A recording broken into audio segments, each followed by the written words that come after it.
So let's talk 40k Codex contents, paywalls, release dates, and attachments with an overview of everything that we know about the 10th edition 40k Codexes and what their arrival will mean for each faction.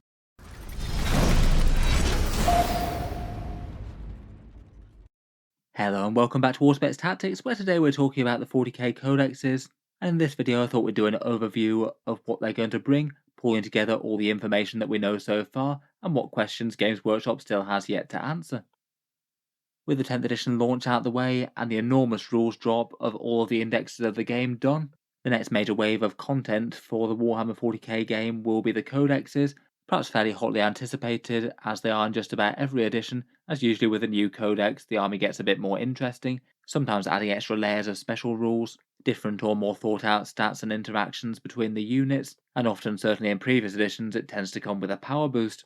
At the moment, I think a lot of people are really quite curious as to see what this means for 10th edition, where they'll likely be following the same sort of protocol as they had with 8th and 9th, every single faction getting a codex, which didn't always used to be the case in previous editions of 40k, and it seems that each edition Games Workshop does some slightly different things to sell each codex and make them relevant and a necessary purchase for collecting each faction. As well as just tweaking points and rules and things, 8th edition brought out things like sub-faction rules and stratagems for each army, where the 9th edition codexes already had several layers of rules to build off between the 8th edition codexes and supplemental content. They condensed them all together and also added things like points cost upgrades and army-wide special rules if you didn't include allies, plus things like Crusade rules added to the game. The 10th edition codexes in Warhammer 40k have been teased really quite a lot during the initial release, though not really fully unveiled just yet, though by all the little hints and teasers GW have dropped along the way, and a few hard details from things like interviews and Q&As that they asked, we do have a fairly good idea as to what's coming for each army. First up, I mentioned previously, we do already have the Codex Roadmap for the first year of 40k 10th edition. Space Marines and Tyranids kicking off the edition in autumn, probably won't be too long until their codexes are announced, then Admech and Necrons coming in winter, followed up by a whole cluster of codexes in spring, Dark Angels, Orcs, Custodes, Tau and Chaos Space Marines. After this, I'd kind of hoped that the pace might pick up a little bit after these ones come out. These are only around about a third out of the total collection of 40k codexes that they could come out with. Never mind if they decide to actually realise any new factions to the game, things like Emperor's Children or Dark Mechanicus or something else. And it does mean that around about 1 year in would be expected to be around about a third of the way through the releases, which while it might sound like it's on schedule for a 3-year release cycle, as they usually tend to do with their editions, it might actually be running a bit behind in reality, as any of the codexes that come out right towards the end of the edition just won't have very long to actually have them used meaningfully. Ask the Guard and the World Eaters from 9th edition, for example. I'd hope that for the rest of 2024 and early 25 they keep the codexes coming fairly quickly, though I still suspect that they'll just keep them staggered out to keep new stuff coming and keep the game fresh. I'm sure there'll be some annoyance for the codexes that are left till last versus the ones that already have their full detachment options and things, but it feels unlikely that Games Workshop would deviate from their usual way of doing things. I did find it kind of interesting that priority seems to have been given to the most popular armies in Warhammer 40k this time around. In particular, for Space Marines, Necrons, Chaos Marines, Tau and Orcs, I'd probably rate those as 5 of the top 6 factions in Warhammer 40k. The only other most popular faction to collect, I'd say, would probably be Guard beyond that, though armies like Custodes and Tyranids are definitely up there as well. Might be that they're just trying to at least appease a good portion of the fan base, at least fairly early in the day, maybe leaving other codexes that are a bit more niche, things like Grey Knights, Genestealer Cults or Deathwatch, which don't have quite as big a following, till later in the day. It's kind of inevitable though that no matter which order they release them in, provided there are ones that come out first and ones that come out last, they're not going to please everyone and there's still going to be armies waiting till a lot later than others. Another thing that the return of codexes will mean is the return of the rules paywall for things like the Warhammer app. Perhaps one of the biggest negatives of a faction getting a codex once more, the rules will no longer be just freely available to download from an index. There's been no hints that they're going to do it any differently, and they still said when they talked about the 40k app that you'll need to unlock codexes with codes as you did in 9th edition. So it seems that the brief era of fully free 40k rules is going to come to an end fairly quickly for some armies. I guess Games Workshop does like their codex sales, but it does feel like really quite a big positive move for the game to have everything just being completely free and digital. Felt a lot more modern. And I'm sure it's been a massive help to people who just want to jump in and understand their army, and also understand the rest of the rules of the game without having those rules scattered behind, say, 20 plus different individual books.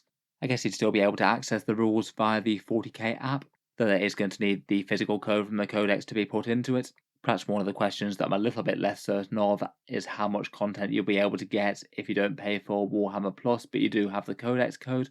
Will you still be able to access just the full rules, but just not the battle forge, or will you need the subscription to actually properly use the reference section as well? Getting into the actual books themselves, though, here's what we know of the content so far. As per standard with Games Workshop Codex releases, they'll have the standard lore and miniature galleries in the book, generally having a selection of lore and background articles to introduce you to the faction, plus their timeline and the way that they make war. Then a whole load of examples of physical miniatures that you can buy painted up in some snazzy colours by Games Workshop's heavy metal team. Kind of nice for a little bit of casual inspiration as to what you can do with the minis. One design ethos that's probably a good one in 40k 10th edition is that all the army rules for your faction are supposedly just going to be contained literally within the single codex. You won't need to be getting supplement books for the vast majority of factions, and that might make a nice change from most of the other editions of the game of 40k. It has been kind of renowned for both needing your codex and then having 2 or 3 different rule sources to add further rules to that. It will be nice if they do indeed manage to keep 40k away from being a system where you need the codex, and then the official way to get your hands on other rules is through very overpriced campaign books, where you might or might not be interested in the narrative content, but a lot of people might just literally want the core rules for their army and not to be at a disadvantage without it. Definitely something that's driven a whole load of people into using things like Warpedia rather than Games Workshop as the source of rules. It'll be interesting to see just how far they stick to this. I kind of wonder whether or not codexes like Dark Angels and Space Wolves and the other Divergent Space Marine chapters are going to still have to reference the core Codex Space Marines. Currently, that is the way that they're set up with their indexes right now. So I feel like there is at least a chance that if you are playing one of these factions, you might have to have 2 books. Just seems a bit unlikely that, say, for armies like Space Wolves, who have got a ridiculous ton of their own unique datasheets, they'd reprint literally all the ones from Codex Space Marines in there as well. That's still going to be a very meaty list, even if they do phase out a whole bunch of the firstborn as they seem to be. Otherwise, though, for the core rules section of the Codex, we'll be getting core army rules, like the Space Marine Oath of Moment, and supporting rules for the faction with allied things, rules for multiple detachments and different ways to run the army, and then a section of datasheets, all the individual unit rules and profiles, at least some of which will be changed and redone. Then there'll be rules for Games Workshop supporting systems, the narrative Crusade content for narrative games and progressive armies, and they have also said that the combat patrol rules for each faction will be there as well. They're also available to freely download. Taking those sections in turn, and first up for the core army rules, these are likely to just remain reprinted on each detachment, say things like the Necron reanimation protocols, or Space Marine Oath of Moment, or Tyrannid Synapse and their Shadow in the Warp. Games Workshop have been heavily promoting their have all your rules on one double page spread ethos, so it seems likely that these core army rules will be reprinted on each and every detachment and won't be varying between them. My suspicion is that at least at first most of these won't really change enormously compared with the index version of these rules, perhaps particularly not for the first few codexes in the game, things like Space Marines or Tyranids, which have likely already had their codexes sent to the printers. Games Workshop does have a few months lag time between when they can write some rules and actually send them out to be manufactured and distributed across the world for sale. I really wouldn't be too surprised though for later codexes in the edition if these rules get changed a little bit. There's definitely a lot of datasheets and interesting stuff for each faction, and now after people have had a lot of chance to experiment with the indexes, it's probably a little bit more apparent where the rules are good and where they might be lacking somewhat. Some might be tweaked a little bit to make them a little bit more impactful or relevant, or preserve a bit more flavour. I guess it's not impossible that some ones that aren't quite so popular might just be replaced wholesale. Finally, as well as the core things that are going to be common to each faction in every form that they take, we'll probably also have the core rules from the indexes reprinted here. Things like rules for allies like Free Blades, Summon Demons, Brood Brothers, or Travelling Players, and other supporting rules for the faction that are common to a whole bunch of datasheets, say like Super Heavy Walkers or Bondsman abilities for the Imperial Knights, or the restrictions on fielding Space Marine characters from different chapters together. They seem to have gone fairly light touch with most of these though. Most factions don't have reams of these that you need to reference off page, and a lot of them are a bit more focused on army construction as opposed to things that actually change things up in game. Then for perhaps the single biggest selling point of these new 10th edition codexes, perhaps the primary thing that Games Workshop's promoting in and getting people excited for these releases are the multiple detachment options that they're going to add. These basically feel like the new version of sub-factions but for 10th edition, instead of being tied to a particular organization or chapter from the lore, say Imperial Fists, High Fleet Kraken, or Night House Raven or something. They'll instead be focused around fighting style. Say, for example, like a Space Marine infiltration or stealth force that might be appropriate for Raven Guard, but won't actually be tied to their name and rules. And it's not hard to imagine ones from all sorts of other armies. Maybe there could be an Orc one that's focused around Speed War, or a Chaos Space Marine one that's focused around Warp Smiths and Demon Engines. They'll each come with a detachment special rule, 6 stratagems if they go by the same pattern as for the indexes, and the indexes also have 4 to 5 enhancements, all things that are likely to be at least fairly heavily tailored to promoting the style of war that the detachment's supposed to be all about. Some of the detachments might have restrictions as well, meaning that you can't field certain units from the codex within that detachment. From the hints that Games Workshop's been dropping, though, it sounds like that's probably going to be fairly light touch, and it might be more of a case of rewarding the units that are going to be strong there, as opposed to just flat out banning units that don't fit the theme quite as well. From a collection of interviews that Games Workshop did a couple of months back, they did confirm a few examples for the Tyranids and Space Marines. Seems that each army will keep their standard launch detachment as the more generic way to play the faction, say the Tyranids Invasion Swarm or the Space Marines Gladius. The Tyranids will also receive something that's similar to a Crusher Swarm, which is basically Monster Mash Tyranids, and an Infiltration Swarm focused around Lictors, Von Ryans, Leapers, and probably Gene Stealers and friends. The Space Marines are specifically called out to have a first company task force, which they've been promoting since 10th edition came out. I'd guess that Terminators and Stern Guard veterans would fit in well there. And they have called out a bike or speeder focused force as well. I'd be amazed if there wasn't something that's stealth and infiltration focused for all their Phobos kits as well. Overall, I feel like most people are pretty positive about the idea of these detachments. Should be nice for adding a lot more flavour to an army and making you feel like you're playing one of the sub-factions a bit more, as opposed to just more generic, say, Ultramarines, Space Marines. I hope that they do kind of do it well enough that each army feels like it's got something that really represents it. I feel like for some armies you might struggle to come up with enough archetypes to really make them different. Say maybe Imperial and Chaos Knights could be a good example of that. Whereas some armies are just so storied that they've got all sorts of different ways of making war. Space Marines in particular have a ridiculous amount of fighting styles. Besides the datasheets as well, if these are the primary selling point of the codex, it might just feel like you're just not really using all that many rules. I feel like perhaps for the 9th edition codexes, despite all their layered complexity having some bad effects, at least most armies would use most sections of the codex, as opposed to just the new version where it's just going to be one double page spread of rules that represents your entire detachment. If you're not really intending to jump around and play multiple different styles of play for your army, that might just feel a little bit less exciting and not really as worth it for the purchase of the book to get that, maybe. I can't help but think as well, if they're really trying to push armies down one playstyle or another, some people's collections might just be very optimal for one type of play and not at all good for other types of detachments, and some collections might fall between the cracks, having some units that are great for one detachment but another element of their army might be very suboptimal for that play. I feel like it does have some scope for making some sort of weirdness with points cost as well. Say, for example, if you had a Space Marine force that made Phobos troops absolutely amazing, you could definitely have a situation where, say, a Phobos unit was costed 1 points value. It might be kind of mundane in most detachments, but kind of overpowered to broken in the Phobos detachment. And the same for other units like, say, Tyranid monstrous creatures, or maybe Orc bikes and buggies in a speed war, perhaps. Will be interesting to see how that shakes out and whether or not that might be an issue. Then for the last major section of core rules, there'll be the unit datasheets, which Games Workshop did say will be in the codexes, and basically hinted that after the codexes come out, the index data cards will be invalid basically, as at least some changes will likely be made to unit stat lines and profiles. I don't think they've dropped any hints yet that they'd be doing any more data cards to come out alongside the codexes. I kind of feel like that could be a handy enough thing that some people might genuinely be interested in picking up. I feel like the currently printed ones for the indexes are fairly handy gaming aids just to have the relevant unit profiles handy, and it is quite nice just to be able to carry around a few cards rather than an entire book if you want to.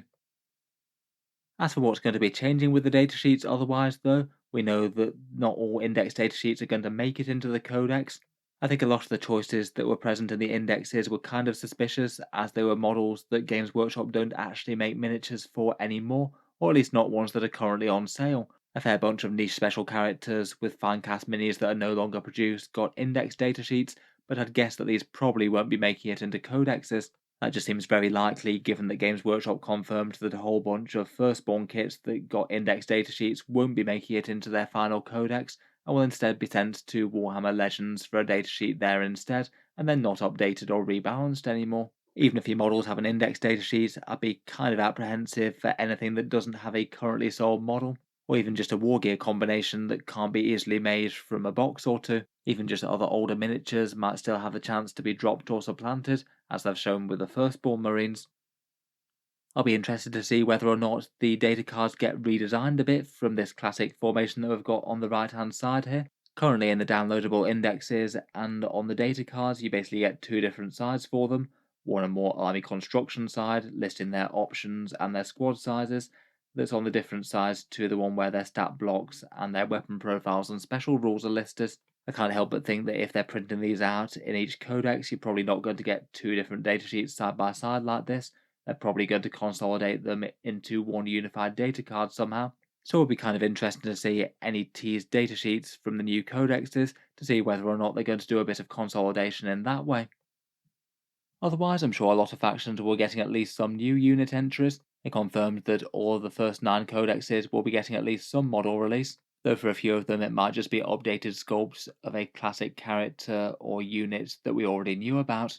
I'd say perhaps one of the most interesting questions for 10th edition data cards, though, is how much the unit stats and rules are going to change, and how different it'll be between the index and the codex. In 9th edition, power creep just felt kind of rampant with the leveling up of most stats and unit profiles. Lots of weapons were gaining AP or damage to try and make them a bit more exciting, or gain layered special rules like -1 damage. Will be interesting if Games Workshop manages to control themselves a little bit more this time round. Theoretically, if they just manage to adjust things by points, there's no real need that might necessarily have to be the case.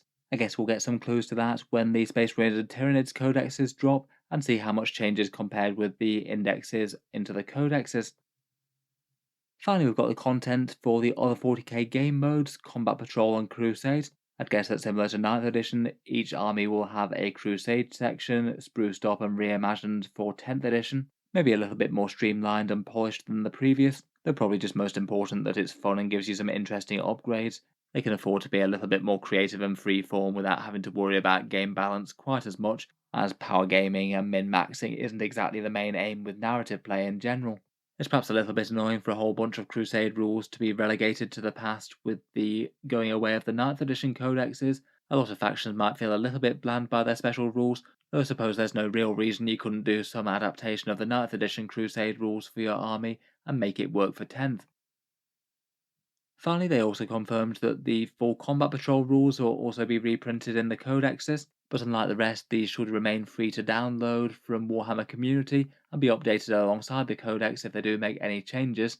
This does kind of make sense as a Warhammer 40k intro game mode. I feel like if there was ever anything that they wanted people to be able to access super easily, it's Combat Patrol, just literally buy a box and play. Though I guess it's handy to have the rules reprinted in the Army's codex to have everything in one place. Might mean that it's not really super valuable to have them there, as you'd still be able to get them free online. Though the update of the codexes might have a chance for new Combat Patrol boxes to be re-released, I guess we know that we're getting a new Necron one in some form. I feel like it's only perhaps going to be AdMech and beyond that we actually start to find out whether they're redoing literally every single Combat Patrol box, or if they're just going to change around some of them that need it more. So anyway, hope you've enjoyed a quick summary of most of what we know about the 10th edition 40k codexes so far. Feel free to let me know if I've missed anything major, and I'll try and post it in a pinned comment down below. In any case, I'm definitely looking forward to seeing what we get. The different detachments I think should make things really quite interesting for each army, and hopefully they manage to keep them somewhat balanced to encourage genuinely different builds for each faction, and not just have one or two things that become the new best thing for the army full stop. If you've enjoyed the video, then feel free to subscribe to Auspex Tactics. I'll certainly keep any discussion of Games Workshop's news and rumours coming. I do tend to post videos just about every day, so feel free to subscribe or check back later if you'd like to see more like this.